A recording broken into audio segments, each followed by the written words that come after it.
Hi friends, welcome back. तो friends, Sunday के एक नए टेक क्यू वीडियो में फिर से आपका बहुत बहुत स्वागत है। आज है संडे और संडे के इस वीडियो में मैं आप लोगों के कुछ इंटरेस्टिंग क्वेश्चंस के आंसर देता हूं, आपके कुछ डाउट्स क्लियर करने की कोशिश करता हूं। तो चलिए करते हैं आज के क्वेश्चन आंसर शुरू। तो पहला क्वेश्चन आप पर लेते हैं मनोज मुराजकर जी का। ये लिखते हैं कि घर में अलग अलग हाइट के लोग रहते हैं तो फिर कितनी हाइट रखें। तो मैंने काफ़ी टाइम पहले एक वीडियो बनाया था, how to choose a perfect LED TV size for your bedroom और लिविंग रूम, यानी कि अपने लिविंग रूम और बेडरूम के लिए परफेक्ट स्क्रीन साइज़ कौन सा रहेगा। वो मैंने इस वीडियो में पूरी गाइड बताई थी, ताकि अपने रूम के हिसाब से, अपने कितना बड़ा आपका रूम है, कितना छोटा रूम है, उसके हिसाब से आप टीवी परचेज़ कर पाएँ।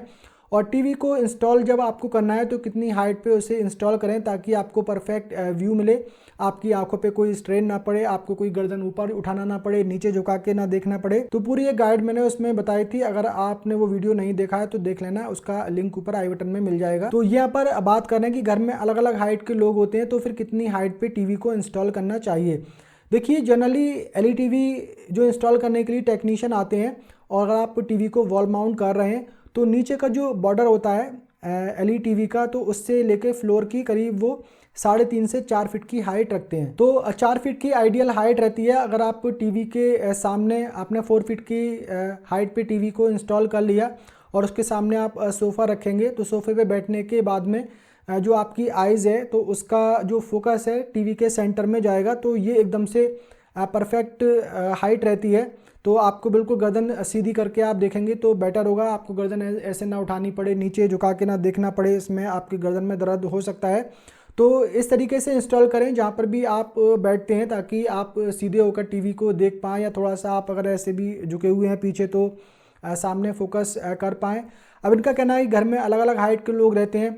तो देखिए, अब ये तो हर घर में ही रहेगी चीज़, हर घर में अलग अलग हाइट के लोग होते हैं। मेरी हाइट 5 फीट 11 इंच है और मेरी वाइफ है, उसकी 5.5 इंच है। तो उसके हिसाब से थोड़ा सा आप ऊपर नीचे 2-3 इंच करके देख सकते हैं। हालांकि इतना कुछ बड़ा इशू नहीं है, सबका अपना अपना कंफर्ट होता है, अपने हिसाब से आप देख सकते हैं। एक आइडियल क्या हाइट होनी चाहिए टीवी की, वो मैंने उस वीडियो में बताई थी। बाकी आप देखेंगे जो टीवी के लिए स्पेशली टेबल बनाई जाती है, टीवी यूनिट रहता है, तो उसकी हाइट अप्रॉक्स 28 इंच की रहती है। और जबकि वॉल माउंट अगर करते हैं तो उसको 4 फीट पे इंस्टॉल किया जाता है। तो वो कुछ ऐसा बड़ा इशू नहीं है, आप अपने कंफर्ट के हिसाब से इंस्टॉल कर सकते हैं। नेक्स्ट क्वेश्चन लेते हैं दिलवारा जी का। ये लिखते हैं कि भाई, मैंने लिवाटो HY260 लिया है फ्लिपकार्ट से, बट उसे ऑन करो तो रेड लाइट और ब्लू लाइट चलती है, बट लेंस ऑन नहीं होता, क्या प्रॉब्लम है। देखिए, ऐसे तो बता पाना मुश्किल है कि क्या प्रॉब्लम हो रही होगी। आई थिंक डिफेक्टिव पीस है, तो आप उसे रिप्लेस कर लें तो ही बेटर होगा। हो सकता है कि डिस्प्ले जो है वो कनेक्ट ना हो, और कहीं पर थोड़ा सा लूज़ हो गया हो, तो पीछे जो बैकलाइट है वो तो वहाँ पर ऑन हो रही है, लेकिन लेंस में से फोकस नहीं आ पा रहा है, क्योंकि जो डिस्प्ले है वहाँ पे वही वर्क नहीं कर रहा है। तो कुछ भी रीज़न हो सकता है, अब उसको ऐसे तो बता पाना मुश्किल होगा, तो बेटर तो यही होगा कि आप उसको रिप्लेस कर लें। नेक्स्ट क्वेश्चन लेते हैं अनिल गदादे जी का। ये लिखते हैं कि सर 65 इंच टीवी लेना है, एलजी और सोनी, कौन सा लूँ इन बजट। देखिए, बजट में एलजी और सोनी की टीवी अगर आप परचेस करना चाहते हैं तो सोनी ब्राविया 2M2 एक मॉडल है, जिसका 65 इंच का वेरिएंट काफ़ी रीजनेबल प्राइस में मिल जाता है। आई थिंक सबसे चीपेस्ट मॉडल है, तो वो आप परचेज़ कर सकते हैं। इसके अलावा आप LG UA8200 मॉडल परचेज़ कर सकते हैं। ये अप्रॉक्स आपको 65 इंच का वेरिएंट 62,000 रुपीज़ में मिल जाएगा। बहुत ही रीजनेबल प्राइस है इस टीवी का। इसके अलावा आप सैमसंग विस्टा प्रो मॉडल ले सकते हैं। इसका 65 इंच का वेरिएंट अप्रॉक्स 55 और 56,000 रुपीज़ में मिल जाएगा। तो ये तीनों प्रीमियम ब्रांड के ये 3 मॉडल मैंने आपको बताए हैं, इनके लिंक आपको वीडियो के डिस्क्रिप्शन में मिल जाएंगे। तो इनमें से जो भी आपको अच्छा लगे वो परचेज कर सकते हैं। नेक्स्ट एक इंटरेस्टिंग कमेंट लेते हैं सुमित जी का। ये लिखते हैं कि सर, आपने कौन सी कंपनी के बाल लगाए हैं, मुझे भी लगाना है। सुमित जी, देखिए, मैंने किसी भी कंपनी के बाल नहीं लगाए हैं। मेरे एकदम से ये नेचुरल बाल हैं, और मेरे बाल शुरू से ही बहुत अच्छे थे, बहुत बढ़िया थे। मुझे अपने बालों से बहुत प्यार था। लेकिन अनफॉर्चुनेटली जब से मैं देहरादून में शिफ्ट हुआ हूँ, जुलाई 2022 में मैं यहाँ पर शिफ्ट हुआ था, और उसके करीब 6-7 मंथ बाद ही मुझे किडनी स्टोन की प्रॉब्लम हुई। उसमें मैंने काफ़ी दिन पेन किलर मेडिसिन ली, उसके बाद मतलब काफ़ी सारी मेडिसिन उसके लिए लेनी पड़ी। तो उसके बाद से मुझे एलोपेशिया एरिटा की प्रॉब्लम हो गई, जो पैचेस में जगह जगह बाल निकल जाते हैं, जिसे आम भाषा में बालों में कीड़ा लगना भी कहते हैं। तो वो प्रॉब्लम मुझे हो गई थी। तो मेडिसिन लगाने के लिए मैंने बाल तो उतरवा दिया था, मतलब गंजा हो गया था मैं, कई बार मुझे गंजा होना पड़ा, इसीलिए काफ़ी दिन से मैं कैप यूज़ कर रहा था। अभी बाल निकल आए हैं, हालांकि जो पैचेज़ हैं वहाँ से वो बाल नहीं निकले हैं। बीच में मैंने करीब 6 मंथ कंटिन्यू मेडिसिन ली, तो उसके बाद से वो जो पैचेस बनना थे वो रुक गए थे, और उसके बाद वो 6 महीने कोर्स कंप्लीट करने के बाद में मैंने मेडिसिन छोड़ दी, क्योंकि डॉक्टर ने मना कर दिया कि अब ज़रूरत आपको नहीं है। तो फिर उसके बाद में मैंने दवा छोड़ने के करीब 3 महीने बाद फिर से मुझे प्रॉब्लम होने लगी। तो आप देखेंगे कि 1 साल पहले भी मैंने कैप लगाना शुरू किया था वीडियोज़ में, क्योंकि मैं गंजा हो गया था, और अभी फिर से करीब 3 महीने हो चुके हैं और फिर से मैं कई बार गंजा हो चुका हूँ, लेकिन अभी भी वो प्रॉब्लम दूर नहीं हो रही है। बहुत सारी मेडिसिन मैंने ट्राई कर ली, लेकिन देसी, इंग्लिश, हर टाइप की मेडिसिन, लेकिन किसी से कुछ भी फ़िलहाल तो फ़र्क नहीं पड़ा है। तो मेरे एकदम से बिल्कुल एकदम ये नेचुरल बाल हैं, और शुरू से मेरे जो बाल थे बहुत बढ़िया थे, तो मैंने किसी भी कंपनी के बाल नहीं लगाए हैं। नेक्स्ट क्वेश्चन लेते हैं रमनी खन्ना जी का। ये लिखते हैं कि पिक्सपैक रे गोल्ड प्रोजेक्टर की इमेज स्क्रीन के अंदर फिट नहीं होती है, साइडों से बाहर निकलती रहती है। इन्होंने काफ़ी कुछ ट्राई किया, auto focus, auto keystone try किया, लेकिन कुछ भी काम नहीं कर रहा है, प्लीज़ हेल्प।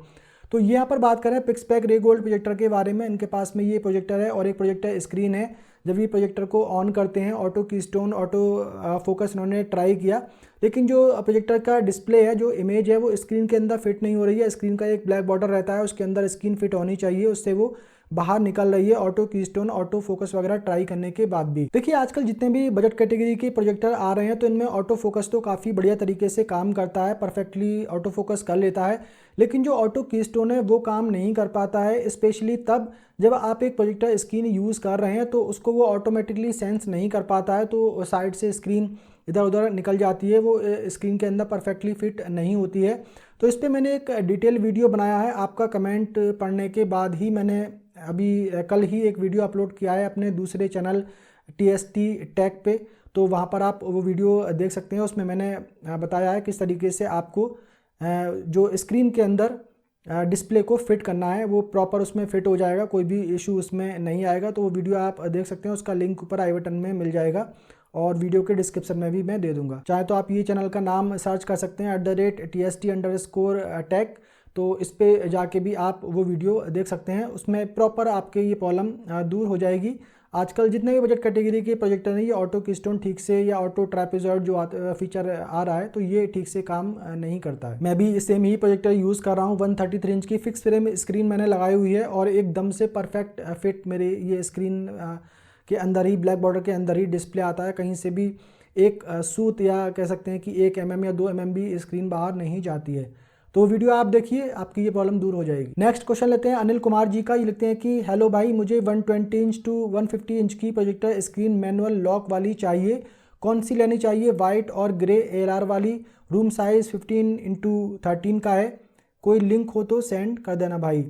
देखिए ग्रे स्क्रीन अगर आप परचेज़ करेंगे मैनुअल पुल डाउन में तो काफ़ी महंगी आएंगी, बहुत ही ज़्यादा महंगी ग्रे स्क्रीन सेलर सेल करते हैं, तो ग्रे स्क्रीन तो आप परचेज़ ना करें अननेसेसरी। कुछ इतना बड़ा पिक्चर क्वालिटी में फ़र्क भी नहीं आता है कि उसके लिए डबल अमाउंट पे किया जाए।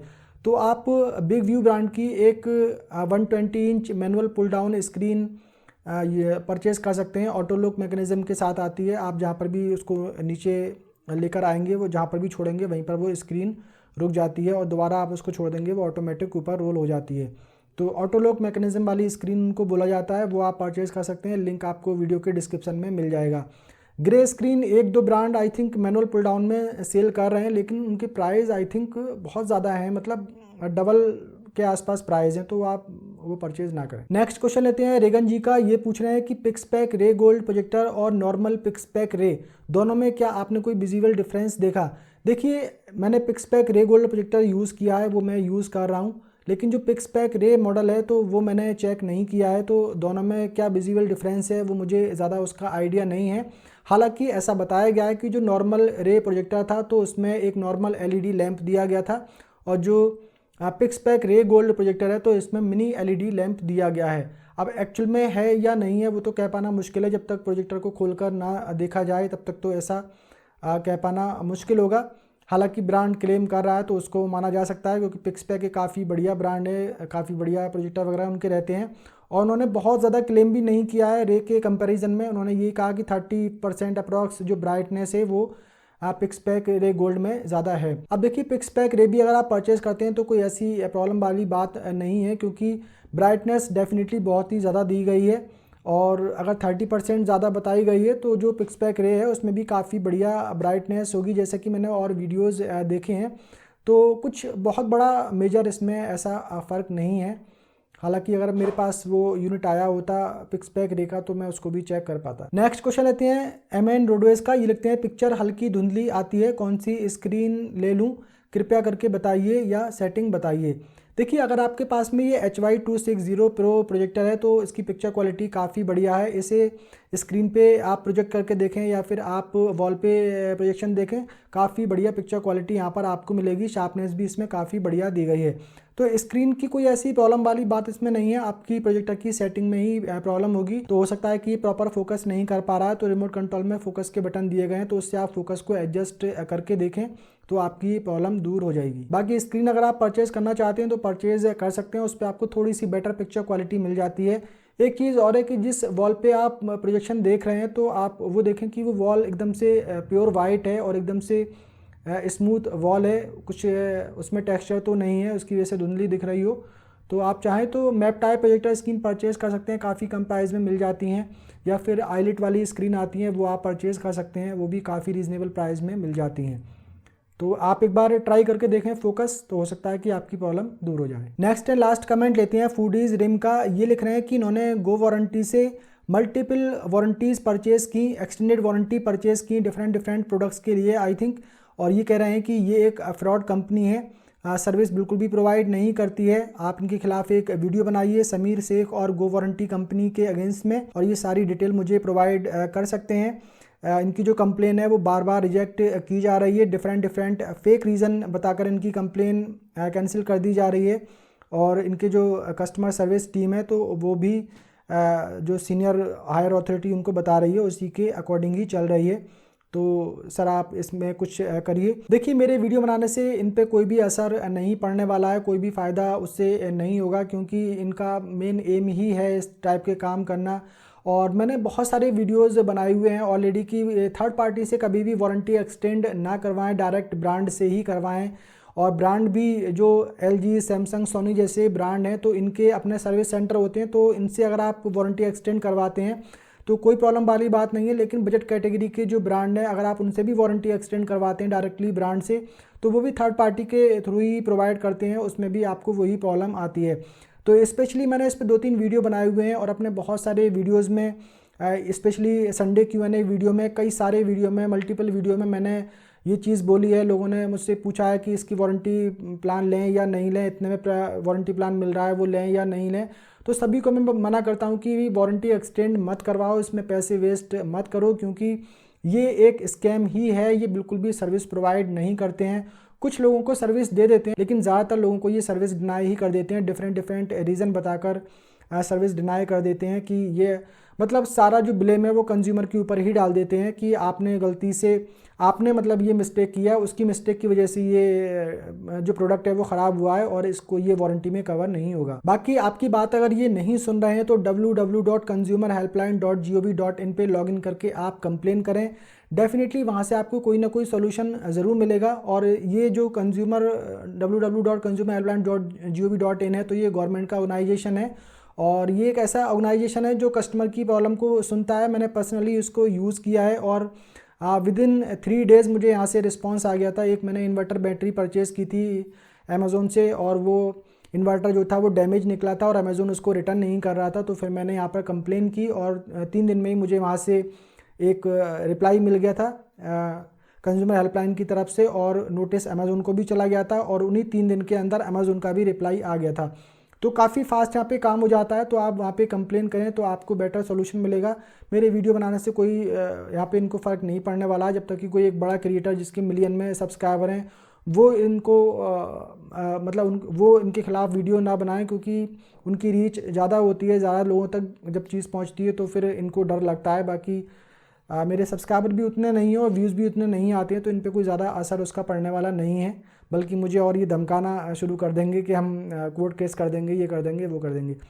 तो सबसे बेस्ट ऑप्शन है www.consumerhelpline.gov.in पर लॉगिन करके वहाँ पर आप अपनी कंप्लेन लिखें। कोई भी उसमें इशू आपको नहीं आएगा, बहुत सिंपल 10 मिनट में ही आपकी जो एप्लीकेशन है आप में सबमिट हो जाएगी। तो फ्रेंड्स, आज की क्वेश्चन आंसर का सिलसिला यहीं पर ख़त्म करते हैं। उम्मीद करता हूँ ये वीडियो आप लोगों को पसंद आया होगा। पसंद आया हो तो वीडियो को लाइक कर दीजिए, शेयर कर दीजिए।